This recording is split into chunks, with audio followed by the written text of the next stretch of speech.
Do you want to talk about reform and their diatribe of nonsense? Like, literally, what the? Like, it was like really. So obviously, a historian, having watched Goebbels and Hitler and Mussolini, it's all these weird hand Yeah, movements. I And saw a lot of that. All right. Phillips was. When is Anne Widdecombe going to disappear? She keeps coming back. She's just, you think she's gone, and then she appears again from somewhere else. It's like, oh God. She's like When is she gonna go? she's like that character from The Simpsons. What's it? Barney. You know, throw her out of the pub and then just appears back inside again. You keep getting back in. I'm a drunk. I don't know nothing about how I do anything. Seriously. Oh God. How can anyone seriously get behind a party with her involved? Well, we'll get into that. We'll get into that.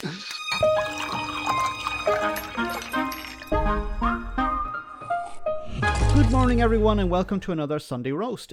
We have wonderful guests once again with us. Let's start off with Zoe. Can you tell us a little bit about yourself for anyone who maybe is living under a rock and doesn't know who you are?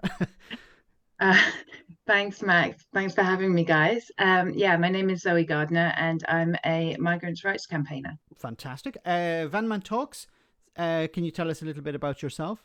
Yes, thanks again for having me on your show. I really appreciate you having me on. I do a political YouTube channel in my hometown of Brighton, where I drive around doing my day job and talk politics and mainly bash the Tories for most of my videos. But yeah, thank you for having me on again. I really appreciate you guys. I hope not literally with the van, okay? No. Well, yeah, I've been tempted, but no, I did. Well, there's not many Tories in Brighton, to be honest, anyway. So the occasion doesn't come up too often. And my wonderful co-host Alex, can you tell us about yourself? Hi, I'm Alex. I'm an historian, and I run my own YouTube channel called Political X. And my magnificent co-host Max. Thanks very much. My name is Max. I run the Robespierre channel, where I talk about British politics and Brexit in particular. Alex, what's our first topic for today? Immigration. That's what we've got a specialist on. By the way, congratulations, Zoe. You hit the 1,000 sub mark. So that means ka-ching, ka-ching, ka-ching. Is that the point at which you can monetize? Oh my word. I don't know anything about that. My YouTube is really it's its own thing. It takes itself on its own journey. But I was thrilled by hitting 1,000. Yeah. Yeah, it's 1,000 subs and what is it? 10,000 hours, I think. 4,000. 4,000. Wow, I'm out of touch. But Zoe, you're in touch. You got your finger on the pulse in terms of what's going on with immigration and everything else. What's been going on with this immigration bill? Because it looks quite disturbing. Slightly appropriate that Van Man has a stormtrooper again in the background. Yes, I feel like every time I talk about this, we should have dun dun dun dun. Dun. Because it really is that evil. It's difficult to overstate how bad this bill is. It completely decimates refugee protection in the UK. It just states quite plainly that we will not assess the asylum claims of people arriving here asking us for protection. We will never offer them that protection. We will never give them a settled, safe status in the UK. We will simply detain them on an indefinite basis, men, women, and children, and dump them in inadequate accommodation in places like RAF bases. And people may have heard about these sort of prison barges that are being considered. Obviously, we need more and more accommodation because the numbers keep building up, because we're not letting anybody out of the system, because we're not processing the claims. And then, of course, with the threat hanging over them that we will deport them here, there, anywhere, literally just anywhere where we can wash our hands of them and they're no longer our problem. So it really is incredibly dystopian. And the latest amendments to the bill from the government side include provisions to override court rulings that would prevent illegal deportations. So obviously the courts, people for the time being in this country have recourse to the law, the rule of law. It's a wonderful thing. And everybody on an equal basis, in theory, is subject to the law in this country and can benefit from its protections. And so when the government's trying to illegally deport somebody to a situation where they would face harm, danger, death, that person at the moment has the right to challenge that deportation in the courts. And what the government is proposing to amend this bill to do would say that that would no longer be the case. The government can just ignore judgments of the European Court of Human Rights and deport people anyway. Which is, I think, really emblematic of like the extremism that we're seeing in our leadership in this country at the moment. There's an incredibly anti-democratic, extremist, far-right, hostile, and dangerous position for the government to be taking any group whatsoever, let alone a vulnerable minority group that is, publicly used as a target for hatred, to take them out of the protection of the rule of law. Is something that we should all be extremely worried about. I think there is a big question as to whether this amendment will pass. I think that there still more or less remains a majority in the Commons for maintaining our obligations under the international legal instruments that we're in.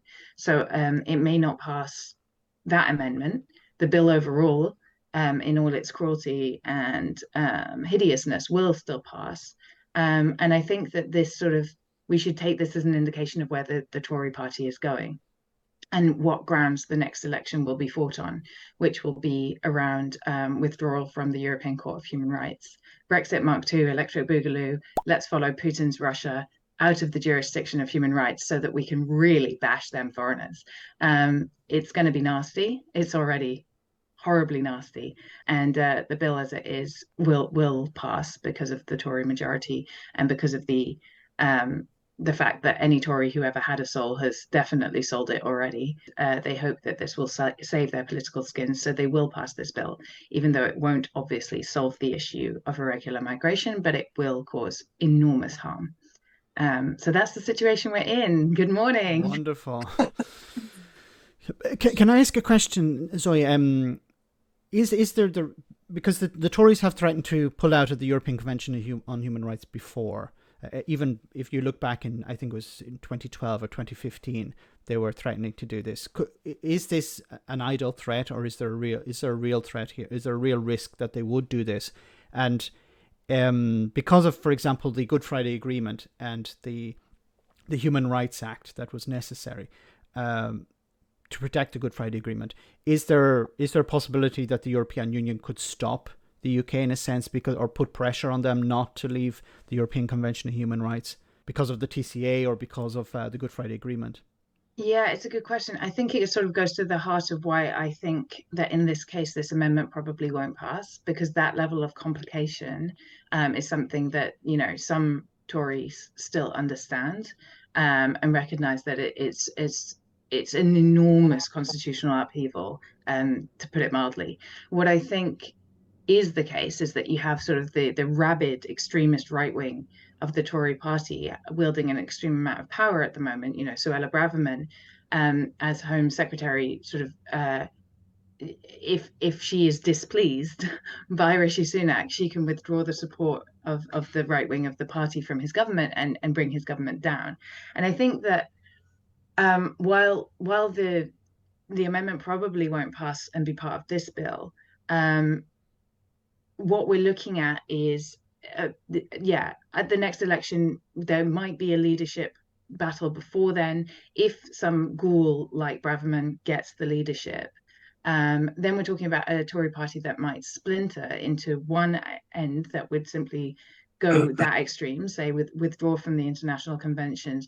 Probably it would, expedite the reunification of Ireland, because, as you say, the situation under the current settlement does not allow Northern Ireland to not be part of the European Court. So it's all a big mess, and I think it will provoke another constitutional battle. And that's why I called it Brexit Mark II, because it's just about, proposing another false solution that involves a huge amount of debate, argument, and ultimately loss of our rights. And that's worked for the Tories in very recent history, and they can't see any other way forward, I don't think. So I think it will be for the next election. It will be a fight on this ground of whether the Tory party goes in that direction or not, and that will depend on who leads them. And if Rishi Sunak leads them to defeat, which looks pretty likely, thank God, then there'll be a leadership battle, and the likelihood of the far right of the party gaining control is there. So yeah, I think that that's what's on the cards for our next big fight. Hope you guys are ready. But yeah, in terms of this bill, I think it will be more about, I think it's actually deliberately intended to provoke that fight in the courts. So you introduce legislation that is clearly in conflict with our obligations under the international legal conventions, and then you go to court and you fight to, and you have, what they categorize as lefty activist lawyers, lawyers who uphold the law. Lawyers. Just lawyers. Just lawyers who are just neutral and read the law, might have some ethics. Ethics not allowed. But yeah, they will obviously go to court again and again and again to protect people from these illegal deportations. That will dominate the headlines, and the government will say, look at this, it's that court, it's those human rights protections that protect all of us, that are stopping us from fixing this problem, from removing refugees from the country, and that's why at the next election we need to remove ourselves from the court. That's the game plan as I see it. When obviously the real solution is to just process asylum claims, which is what they refuse to do, and let refugees get on with rebuilding their lives, which is, I think most people in the country actually want a fair and well-run asylum system that lets refugees, rebuild. But it's not on the cards under this government. Well, no, what I'm interested in, obviously, Zoe, you're involved with this so full on, is obviously why they're doing this. I mean, is it just purely to win the anti-immigration vote in this country? Because the Tories want immigration. That's why they're looking at possibilities of getting people from India and stuff, because we have a massive shortage of labour, and they want that field. They want a boost to the economy. So why are they not doing the sensible thing by trying to get better routes for these refugees to come over here and get them processed and get them working? Is it just purely they're after the anti-immigration vote in this country? Because for me, I mean, I don't even think that that's enough to win an election on anyway. I mean, unfortunately, we do have quite a large, well, we have a population of people that are anti-immigrants with the right-wing media that they've had shoved down their throats for years and years. But that's not enough to win an election. I think if the Tories want to win an election, they'd have to try and get the anti-immigration vote, but they'd have to get the strong and on economy vote at the same time, which they're failing at the moment. So, I mean, I guess that would be my question to you guys. Is that purely what they're looking for by these extremes that they're going to with the refugees, just trying to win votes, or is there something else there? Well, I mean, my take on it is, if you look at the numbers, there's no sort of other reasonable conclusions. So exactly as you say, Tories aren't actually anti-immigration, or at least this iteration of them. We have, a really high number of people coming on restrictive work visas. And I'll maybe talk a little bit about some of the issues with that. I mean, basically, in a nutshell, the numbers to people who are concerned with human rights aren't the issue. If you have, higher numbers than ever before of people, but they're on restrictive temporary visas that tie them into really, really high visa fees, and lock them out of the welfare state, and put them on a precarious position in terms of their ability to settle and reunite with family and everything. That's still a bad thing, in my view. But regardless, that that huge churn of people on temporary and insecure work visas is happening, and at the same time, 45,000 people across the channel in a boat last year. I mean, that's less people, that's half the number of people than go see a match at Wembley every week. I mean, it's a totally manageable number of people. It in fact, it's a blip. It's negligible. I like that stat. That's a clear indication. I've heard that before. Half of Wembley Stadium. It really does visualize what we're talking about so well. Yeah, and that's, it's a big number of people, but it's a totally manageable number of people. If you want them to go to the stadium, come back. Everybody does it every time there's a match, and there's no disaster. And the government pretending that this is such a huge number of people that they can't cope with it is clearly a lie. Right? Well, this is what always drives me crazy, is that number, half of Wembley Stadium. So what should we do? put them in hotels and pay £6 million a day, or should we get them processed, get them working and paying into the economy and fill in all the job vacancies that we have? It doesn't really seem like a hard concept to get through to the people that are so anti-immigration, but it Yeah. appears that it is. Well, I think that's it, is that it's such a disproportionate amount of coverage that this issue gets. I mean, day in, day out. I'm on the news every week. It's insane. I'm just a migrants' rights activist. We have an NHS that's collapsing. We have, week on week, people going to the supermarket and having to put things back on the shelves because they can't afford it anymore.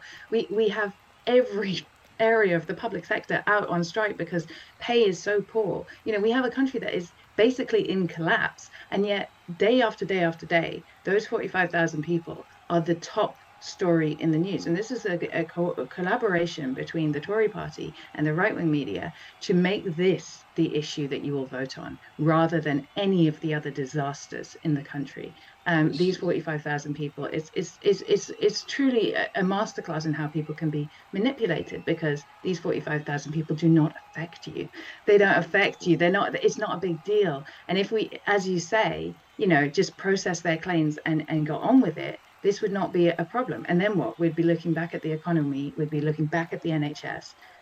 We'd be looking at the fact that, we all have to live in fear that if one of our loved ones has a fall or gets sick, they might die waiting for an ambulance to come because the Tories have underinvested in the NHS for 13 years. Like, where would be the smokescreen? So it's incredible. It's incredible how powerful the media are in this country, and that is the perfect example. The number one issue that everyone should be angry about right now is the fact that corporations are earning millions of profits and we're all in a cost of living crisis. That is the number one, and it's a really simple concept to understand and to get angry about. But because of the right-wing media, everyone's angry about immigration or gender politics or this. I mean, if it wasn't so goddamn awful, you'd have to take your hat off and say, bloody hell, I don't know how you do it. I really don't know. It's something that affects everyone. When you go to the supermarket, the inflation, when you're filling your car with petrol, every day cost of living is affecting you. But you're angry about immigrants and gender politics. It blows my mind. It really does. But there's also another layer to it that I notice is they want you to be angry with people who have no power. So people coming across the channel in a boat, they literally have nothing. You have to be angry with those people, not angry. And this is something that I've tried to push back on. You see these protests outside hotels or whatever, and I try to contact these people, try on Twitter or whatever. And I say, why are you protesting the people who have no choice? The people in the hotels didn't decide to be there. They would prefer not to be there. They would prefer to be living and working and contributing, rebuilding their lives. Why aren't you protesting the people who are responsible? Suella Braverman, for example. And, that clip that went viral is a bit like the one with yourself, Zoe, where you confronted Jonathan Gullis. People in Calais are legitimate refugees. Why are they not claiming asylum in France, Italy, Spain or Greece? Why do they need to come to the United Kingdom? As I'm sure you'll be aware, because I think the previous witness did say this, the vast majority of people who seek asylum worldwide, firstly, 86% of refugees and displaced people worldwide remain in the country neighbouring the one they have fled. So 86% of people remain in developing countries. France received 3 times as many asylum applications as we did last year. Most people stop as soon as they feel safe. But the people who are making their way to England and who specifically wish to come to the UK do so because they have ties to this country, because they either have served with our military, as in the case of people from Afghanistan, or have family members, as with the Syrian client that I mentioned, that JCWI is representing, or speak the language because of our colonial history and have other ties of kinship and history here. So there are people who have legitimate ties to the UK, and there is no good reason why they should particularly have their claims assessed in France if they do not wish to. It doesn't really work for us to say to the French that, given that we're geographically located slightly to the west of you, none of these refugees are our responsibility and they're all on you, because France can say the same thing, and then Italy can say the same thing, and then the entire international refugee protection system will crumble. Suella Braverman was asked, how can they arrive in the country in a safe way? So, if it's not Ukraine, if it's not Hong Kong, if somebody's coming from Sudan or from Eritrea, how can they arrive in the country safely? And she couldn't answer the question. Just a bit of role play. I'm a 16-year-old orphan from an East African country escaping a war zone and religious persecution. And I have a sibling legally in the United Kingdom at the moment. What is a safe and legal route for me to come to the United Kingdom? Well, we have... you're fleeing which country, sorry? Any African country. Any African country. Well... Could be any continent, but let's say any African country. I don't want to name one because then their Prime Minister might have a go at me for demonising their population. So let's just theoretically talk about an African country which is going through a period of turbulence and which is persecuting its citizens, including an innocent 16-year-old like me. Well, we have an asylum system and people can put in applications for asylum. How would I do that? Well, you can do it through the safe and legal routes that we have. We have offered 390,000 places to people seeking safety from various countries around the world. I'm not Syrian, I'm not Afghan, I'm not Ukrainian, not any of those specific schemes. The Dub scheme is historic. What scheme's open to me? Well, if you are able to get to the UK, you are able to put in an application for asylum. But I would only enter the UK illegally then, wouldn't I? Well, that would, if you put in your application for asylum upon arrival, that would be the process that you enter. How could I arrive in the UK if I didn't have permission to get onto an aircraft legally to arrive in the UK? Let me just invite other colleagues if there's anything they want to add. I mean, you could engage with UNHCR. I mean, depending which country you're from, you could engage with UNHCR, and that would be a way of getting leave to enter the UK in order to put in an asylum claim. But I accept that there are some countries where that would not be possible. Which begs the question itself: does she not understand? Is she pretending to be ignorant, or is she actually ignorant of this?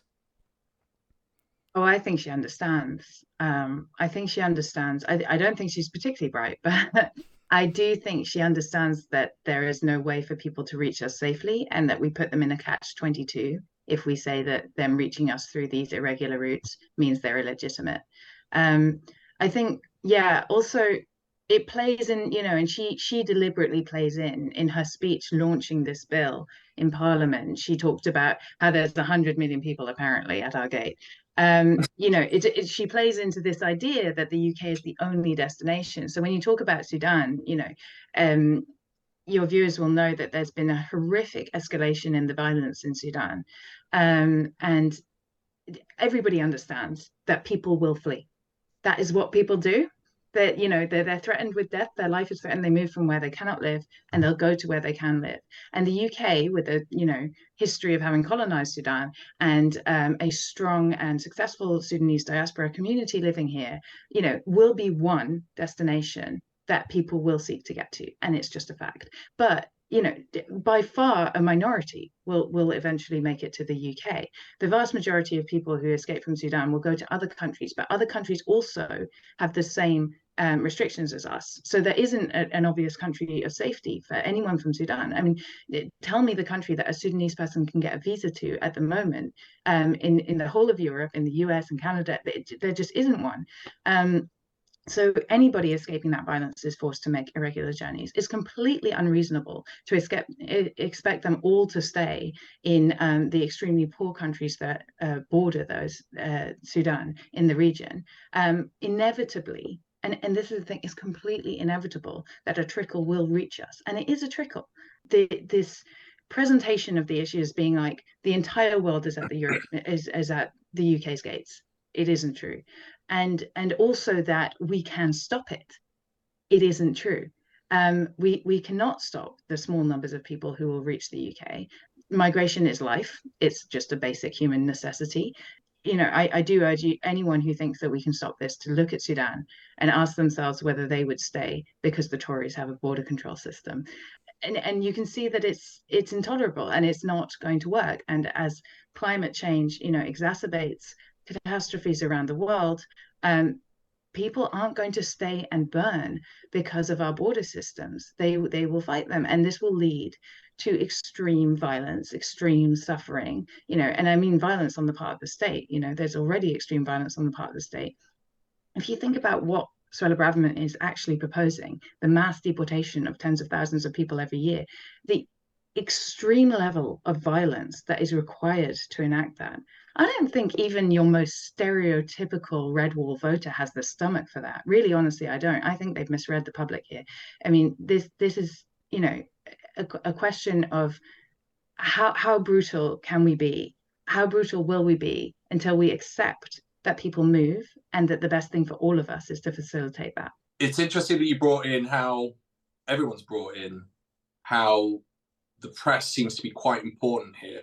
It's interesting that Boris Johnson didn't want any restrictions or punishments put on them, despite all the phone hacking and everything else. Although, on a side note, it was brilliant to see Dominion get $787 million out of Fox this week. America's most watched cable news network, Fox News, which is part of Rupert Murdoch's media empire, has agreed to pay more than £630 million to settle a defamation case brought by a company whose voting machines were used during the 2020 US presidential election. Dominion Voting Systems had accused Fox of damaging its reputation by repeatedly claiming that its machines were used to rig that election in favour of Joe Biden. The deal, it's a really unbelievable figure. Fox is going to pay Dominion Voting Systems $787,500,000. Dominion's lawyer saying, quote, today represents a ringing endorsement for truth and for democracy. Fox trying to put a positive face on what can only be interpreted as one of the ugliest and most embarrassing moments in the history of journalism. Fox issued a statement saying, quote, we are pleased to have reached a settlement of our dispute with Dominion Voting Systems. We acknowledge the court's rulings finding certain claims about Dominion to be false. The settlement reflects, I'm sorry, this is going to be difficult to say with a straight face. This settlement reflects Fox's continued commitment to the highest journalistic standards. We are hopeful that our decision to resolve the dispute with Dominion amicably instead of the acrimony of a divisive trial allows the country to move forward from these issues. Unquote. Let's bring back CNN legal analysts Laura Coates and Smartmatic is still claiming $2.7 billion. And of course, because they've conceded that they were slightly in the wrong, that then sets the precedent for Smartmatic to go for that $2.7 billion. Be interesting to see if Murdoch's pockets are that deep to be able to deal with that and not sell off maybe the Sun, if we're very lucky. But it's interesting that, we've essentially got 3 or 4 press barons that run 80% of our media. And, this is part of the reason why Max and I set this up. Because we're going, right, well, for the majority, we can't get a voice out there. Let's set up something where we can actually get a voice. And, we try not to be too much of an echo chamber. But, yeah, there's still an element of hearing our side of the argument. It's interesting as well when you look at this historically. So Mussolini, Goebbels, they all sort of went, oh, it's that person's problem. That's the person causing the problem. Oh, that's the person that's causing the problem. Oh, that's the inferior person. No, we want this type of person. This type of person is the greatest type of person. This is the type of person you should be. And you sort of look at all of that and you go, this is identical to what the press is doing. They're going, oh, it's the migrants. It's 45,000 people. It's half of Wembley that's causing all of Britain's problems. It's not the fact that the morons in charge, who frankly are some sort of sinister, evil version of Homer Simpson, are literally causing huge amounts of damage by not doing anything. They're lazy. They're idle. They just sit on the backside doing nothing. Plan for jobs has protected. Are you going to do businesses. anything about the ambulances waiting and the people dying out? Well, don't you think 12 years is long enough? Yes, and we are 12 years, you've done bugger all about it. People have died and all you've done is nothing. So we could talk about housing. There's 3D printers. I've been banging on about them for about 2 years now. You can build a house in 7 days with about 11 workers. That's just the exterior. The interior obviously takes a little bit longer, but the majority of the work is done in 7 days. It costs about 100 grand. We could start pumping those houses out rapidly. We could invest in the NHS, but we choose not to. Instead, we splurge money on P&Os.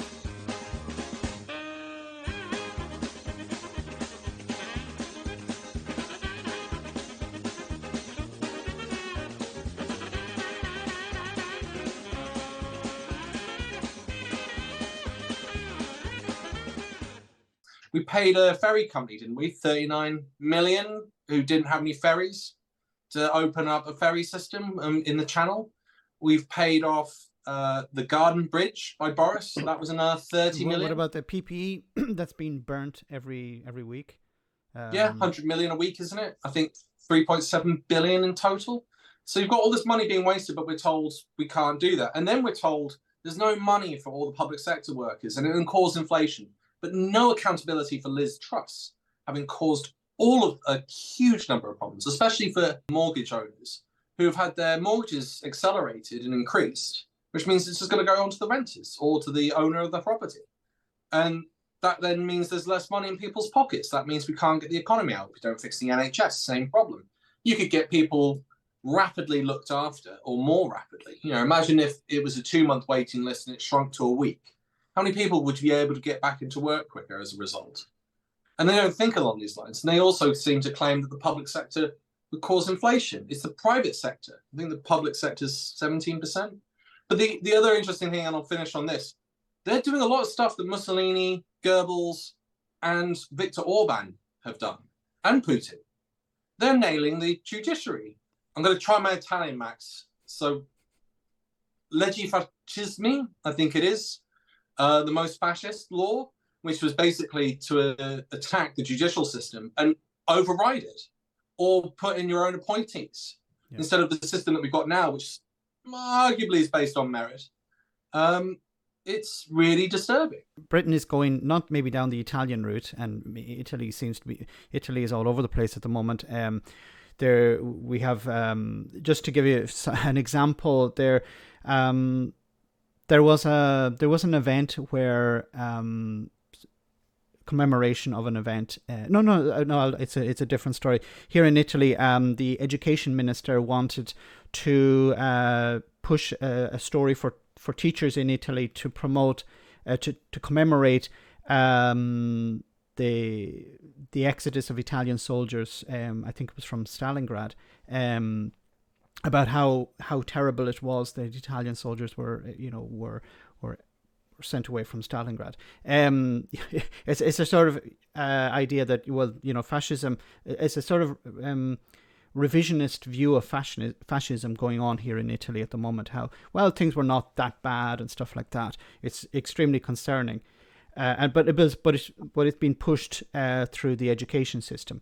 So no, Britain seems to be going down the Hungarian route. Maybe not the Italian or post World War II German route. What's Orban doing with the judiciary? Trying to override it, putting in his own people, and then of course going at full speed over on the issue of immigration as well.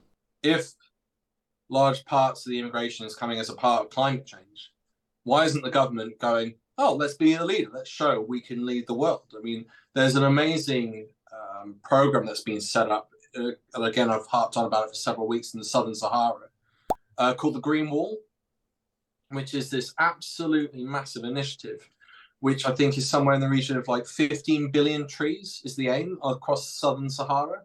And the idea is to shrink it. And I'm going, if we all work together, I think I calculated it, I nerded it up. It was about, I think, 200 billion trees is what you'd need to try and have a massive dent in the Sahara and shrink it. And I'm going, if you made the Sahara smaller, wouldn't that also mean that you've taken out carbon dioxide and you reduce the capacity for that area to produce huge amounts of heat? And wouldn't you also then be stabilizing the area and growing the economies of the area and allowing agricultural processes to start taking place? You can reclaim that land. For example, in Ethiopia, 15 million hectares of degraded land restored. To put it into perspective, 15 million hectares is bigger than Belgium, Netherlands, Switzerland and Denmark combined. So that was the huge success for Ethiopia. And in Niger, 5 million hectares of land restored, delivering additional 500,000 tons of grain per year. That's enough to feed 2.5 million people. The most shocking part of this project that it's relatively cheap. Only $8 billion are needed to complete the whole project. And ever since, it's only been spent $1.4 billion. Generally, $8 billion is incredibly cheap considering the magnitude and the impact of this project on both to the local and global environment. To put that into perspective, the US military budget for the year 2020 is $715 billion. Imagine if only 10% of this sum is used to restore the environment, but unfortunately, that's just a dog barking at the moon. And yeah, and I can't say we could do 200 billion trees, but we could do millions upon millions of trees across that entire area and start to stabilize it. But why isn't anyone taking the lead on that? And it's almost like this capitalist sort of viewpoint of the EU has got to protect itself. The UK has got to protect its economy. And so we can't go around helping other economies because then that would affect our economy. And it's this self-centered... I just don't think it's popular, Alex. Political parties are chasing what they think the public want. So the Tories at the moment, Reform at the moment, they're going down anti-woke stuff, anti-immigration stuff. All the things that you just mentioned, with also going back to the corruption in government and stuff, that's not going to be a viral video. And the majority of people in this country, to be honest, are not crazy into politics. They're living their life, they're doing what they do, and they're getting the majority of their opinions from flicking through TikTok, Instagram, and like I say, they're not going to flick through a viral video of better ways to create more trees, and they're steering away from that because of what the right-wing media are pushing to them. So the Conservatives are not going to start, and well, even Labour, I think, to a certain point, are going to try and bring these bold policies. This is my opinion, where I think we are. It's sad. It's really, really sad. I don't know how you combat it. I don't know how, like I say, the original point I made earlier, how do you get people angry about the real issues? It's a real battle. And I think that this is a massive part of why the right policies are not being put forward, because... There was a great thing from Jeremy Corbyn yesterday. Didn't think I'd make that into a sentence in this day and age. But there's a great thing from Jeremy Corbyn on LBC yesterday, basically saying... I saw it, yeah. It was confronting Conservative MP, being like... But he was slightly lambasting Labour and basically saying they don't know how to market themselves. People don't understand what Labour are doing. I could set out a number of programmes that would jack up Labour straight away. And you could take... There's loads of old school ideas from the 1930s, 40s, 50s, 60s, 70s that people seem to have forgotten that are actually really still probably effective to this day, as well as the more modern stuff such as social media. Labour haven't got a social media presence on YouTube. Go look at Macron. Macron gets 300,000 views on his videos, and all he's doing is sat there reading out text messages from the public who are asking him questions. 300,000 views. Like any of us. That's a really good idea. Just like so simple and easy to do. But oh God, Labour. I mean, sorry, I need to cut in with a rant about Labour.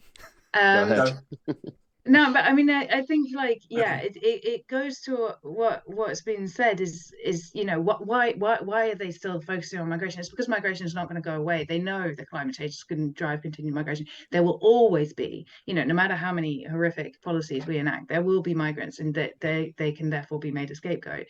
So, and I think that Labour sees that and is trying desperately to hedge its position on migration and on refugees at the moment. And I think one of the real problems is that smart people who don't support what the Tories are doing on refugees look at Labour, and you have to go look for it. It's not like it's, as you say, Alex, like it's not like they're putting it out there and you're getting that message through your feeds or whatever.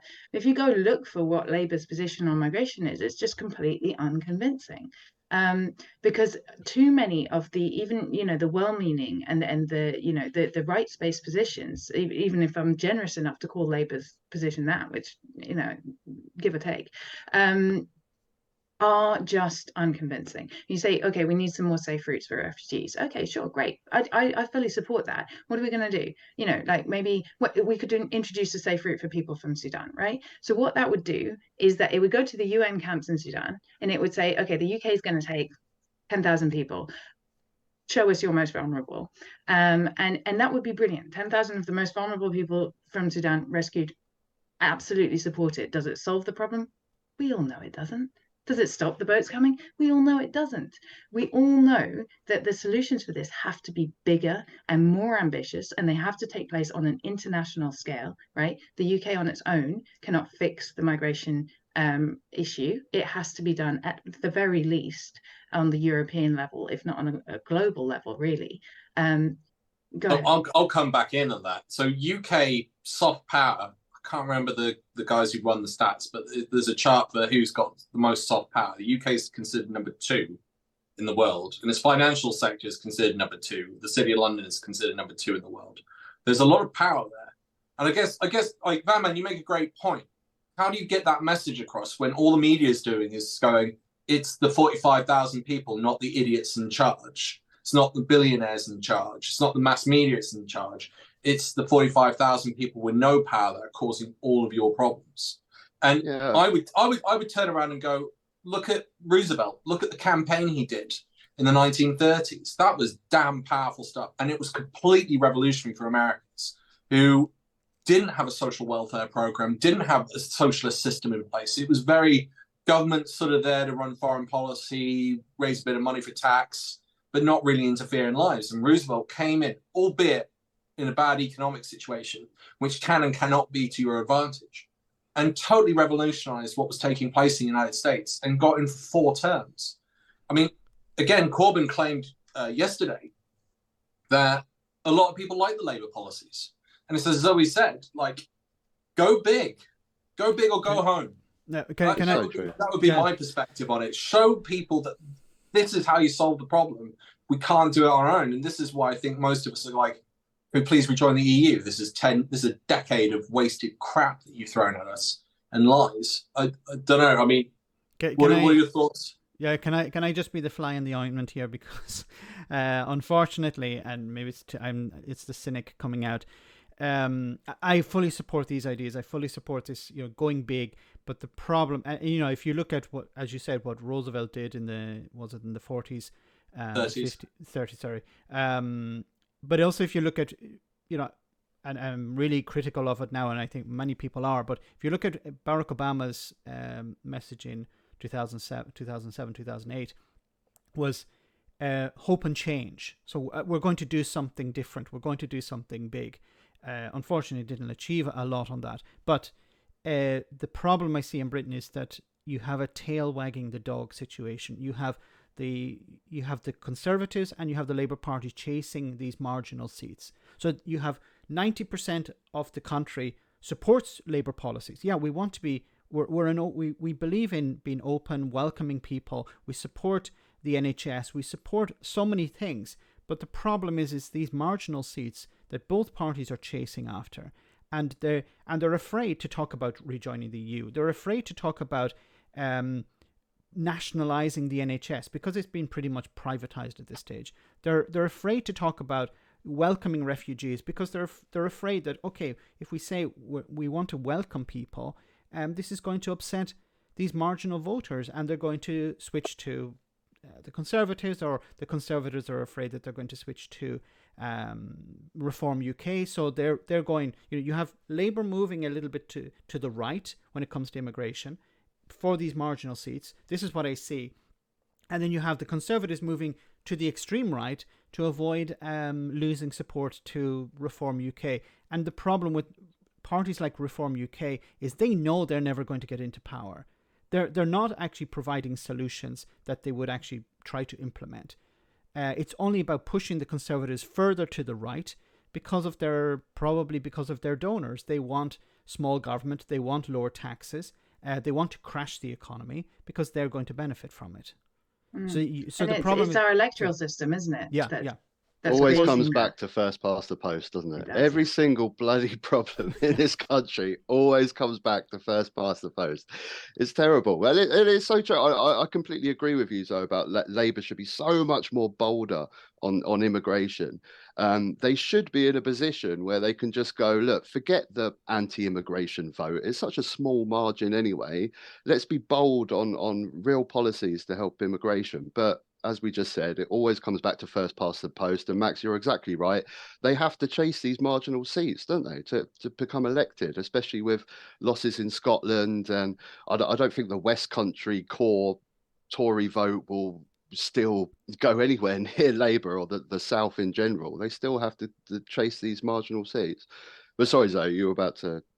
No. I mean, yeah, that's it, isn't it? That's exactly the point. And what Max was saying about how, the right of the country is sort of leading this agenda, basically, and that's because that's where the donors are. Because on the left hand side, we have the Greens, who are again a party that ultimately aren't a party that's going to govern the UK. I mean, like, that would be nice, but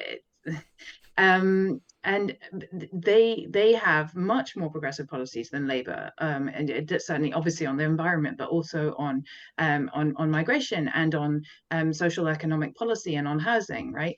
And they don't get a look in this whole conversation about, well, but what if people vote for them, right? Everybody's, you get a sort of surge of articles, in the establishment media saying, oh no, the Tories are terrified that if they don't get a handle on the votes, everybody will vote for reform. Where are the articles? Where is the coverage that's saying that Labour should be afraid that if they don't have an offer for young progressive people who care about the environment and human rights, that they might all go and vote for the Greens? That doesn't exist, because the default is considered that we'll all have to vote for Labour.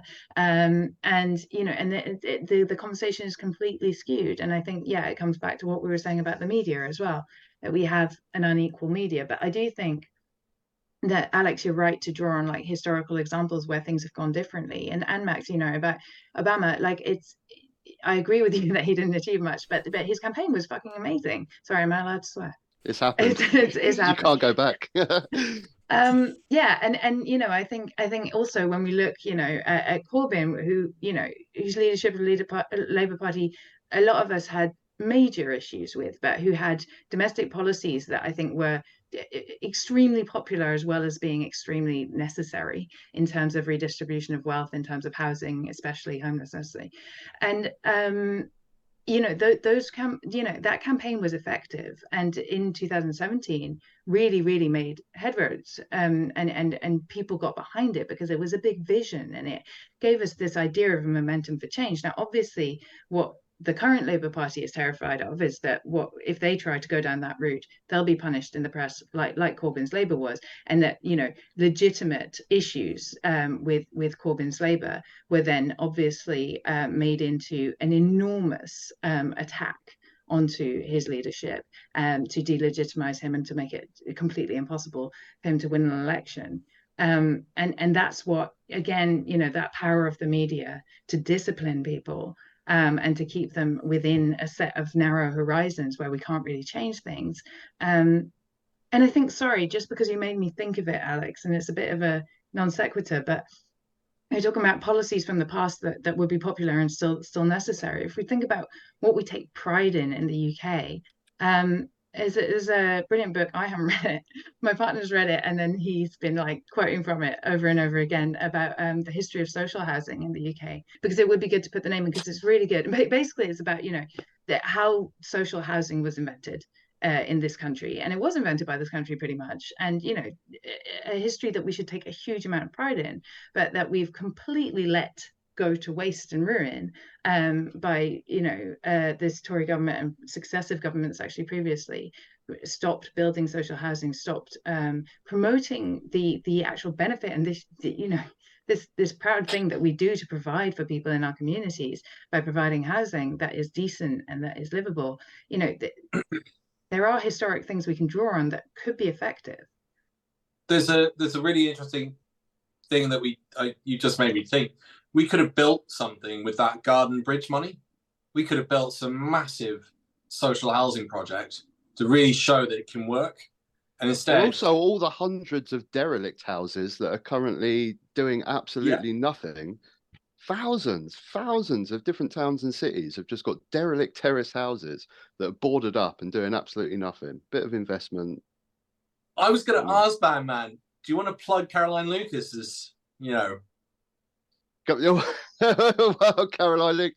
The funny thing about Caroline Lucas, I was just going to say about voting. Zoe, you were talking about the Green Party. For a few years, I could sort of actually vote with my conscience for once, because I live in Brighton, and I lived in central Brighton, and Caroline Lucas is the MP there, and she's fantastic. I mean, whether you're like crazy on green politics or not, but she is just such. Caroline. She's such an important person she's the only one that brings up real issues in Parliament, time and time again. So she's such an important person to have there. So for a few years, I could actually vote with my conscience and be happy with my vote each time I went in to vote. But now I've just moved a mile down the road and I'm living in East Brighton. So I'm in a different constituency. So it's a bit of a swing Tory Labour seat where I am now. The Brighton City part is Labour, but then you go out to Peacehaven, they're all retired Tories coming down from London, whatever. But yeah, Caroline Lucas. Yeah, exactly. But Caroline Lucas, yeah, she's incredible. But you bring her up, Alex. Did she do something in the news recently, or were you just asking? No, I just hoped you might be able to plug how great she was, and you did a pretty good job. She's incredible. We're going to give the Green Party a free plug. We have the Rejoining You Party. Yeah. We gave them a plug last week, so we thought we'd throw it over to you. I do find it funny with British society. I mean, we've got a German royal family. We like tea, which is Chinese. We like democracy, which is Greek. And the Conservatives love Russian money. Oh, the Conservatives also love maths, which is what, Persian? Yes. Oh, I didn't know that. I always assumed Greek, but that was just a bias. We should talk a little bit about the climate protests. What was your thoughts on the snooker?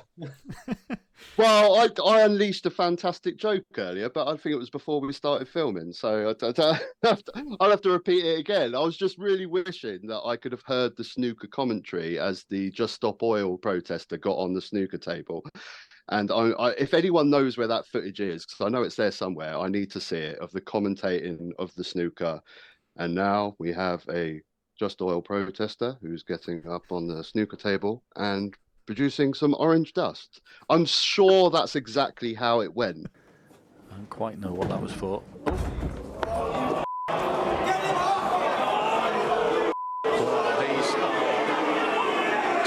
Terrible scenes here. These guys have been dormant for a while, hasn't they? The Just Stop Oil guys. I was wondering when they were going to come back into the surface again. They haven't done anything for a while, but it seems like they're moving. I mean, the other point that I was making before we started filming is that you get people like Nigel Farage coming out and saying that these guys need 5 years in prison. It's absolutely ridiculous. The point I was making before is who do you want to give 5 years in prison to? A guy that gets a bit of orange dust on a snooker table to highlight the issues of the environment, or Liz Truss that completely tanked our economy for billions of pounds? I mean, or Nigel Farage himself, which lied yes. to the public and convinced exactly. people it'd be a good idea to leave the EU. I'm here with Nigel Farage, Britain's biggest wank state. Oh, right. Yeah, I said photograph, and all you can be is abusive. Abusive? Oh, come on, Snowflake, relax. I'll leave it alone, mate. Done untold damage. Or the Tories that take white dust up the nose, apparently, in Westminster. Yeah. So the problem is the colour of the dust. It's not the dust. If it was white. Yeah. That's poor people dust. Can't be having that on a brand new snooker table. It does seem a little bit exaggerated. It was interesting seeing Gullis egging them on, but he definitely seemed like he was well up for some sort of fight to take place between him and the protesters. And it's as you said, it's almost like, don't deal with the issue of climate change. Focus on the fact that they're being disruptive. That's the problem. And yet, we've got we were talking about our history. We've got a huge history with protests and how effective they can be. I mean, we got rid of the poll tax as a result of that. And I mean, in France, well, you just have to raise the age of retirement by a year, and the entire country goes nuts. The point on protest is really interesting, because the French, I mean, they put us to shame, don't they? This is absolutely just shut the country down. No, you're not doing that. Amazing. But we, meanwhile, and I bring it back to inflation and the cost of living, like we go into the supermarket week on week and have, what was the latest on food? Almost 20% inflation on food. Depends on who you read, but it's between 23 and 12.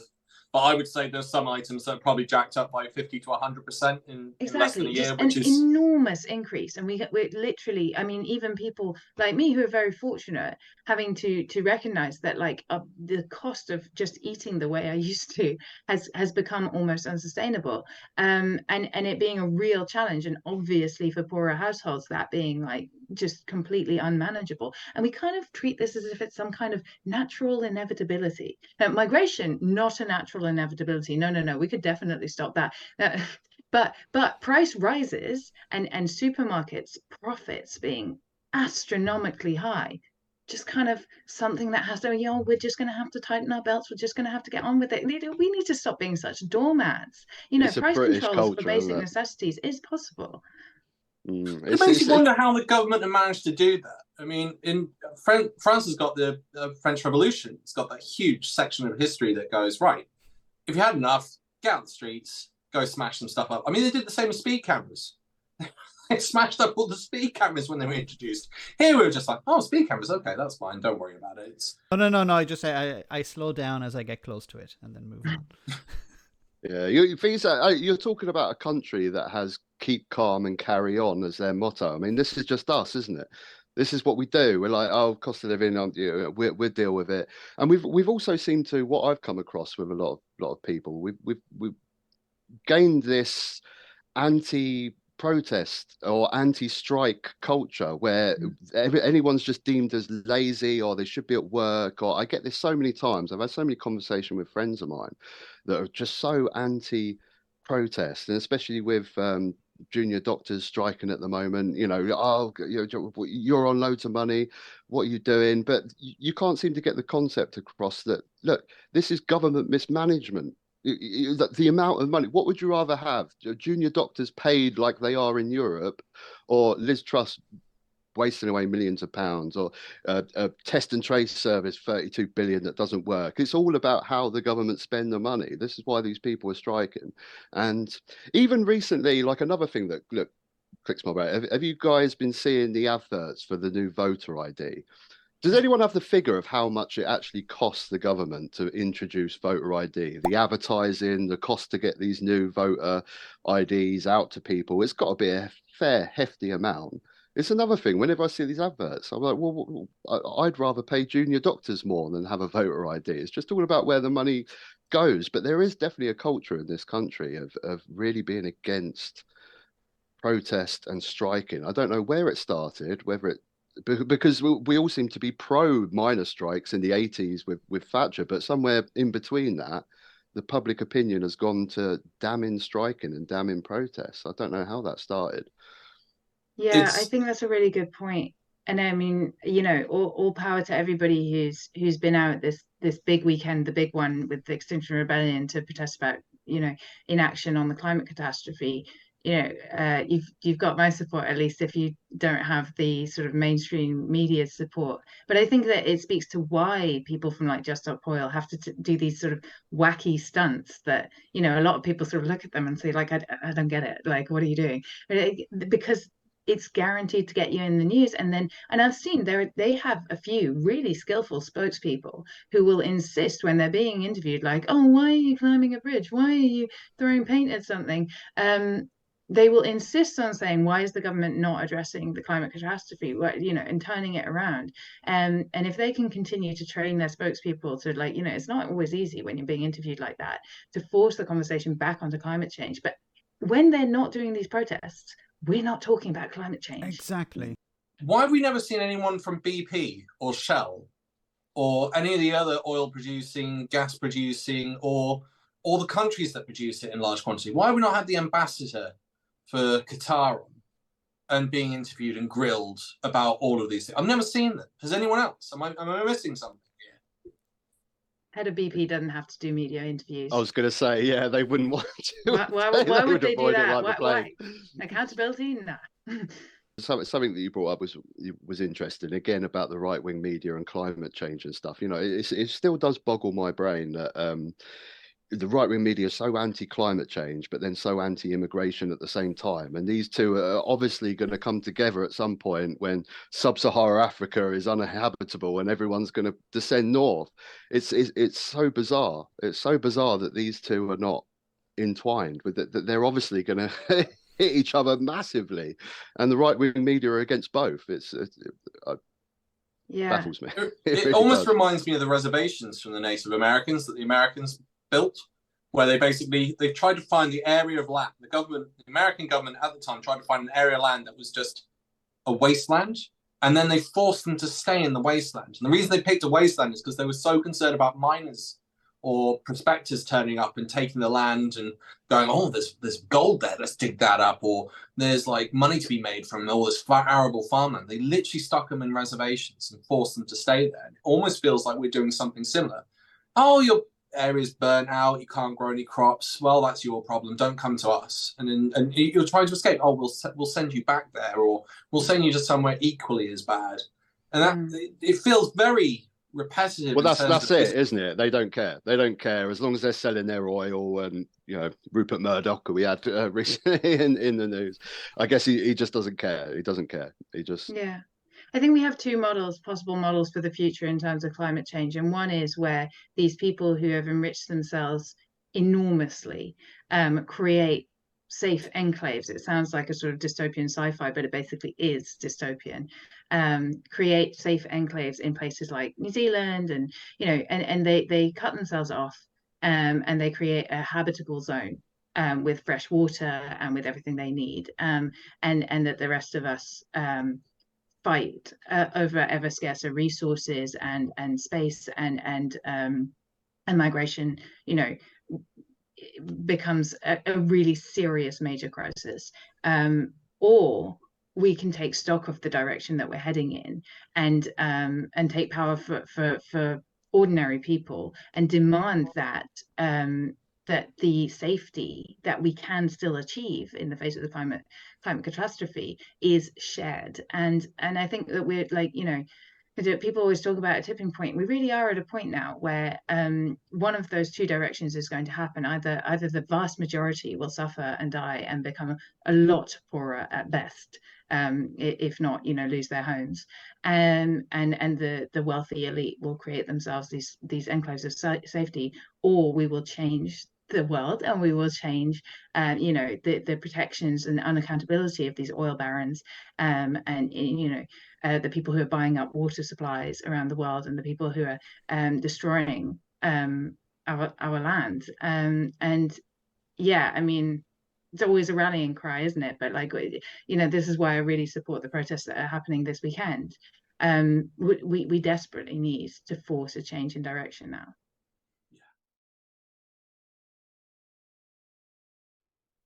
There's been a couple of changes. We don't talk about current court cases, can't talk about killing anyone. Yes, everyone's always disappointed at that. I'm off, actually. Says the man with the stormtrooper in the background. Yeah. He's my man. He's doing the job. Anyway, carry on, Alex.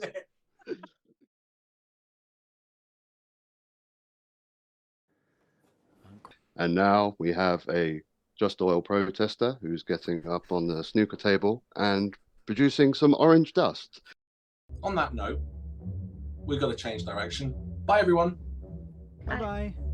Bye-bye. Thank you so much, guys. Thank you. Cheers.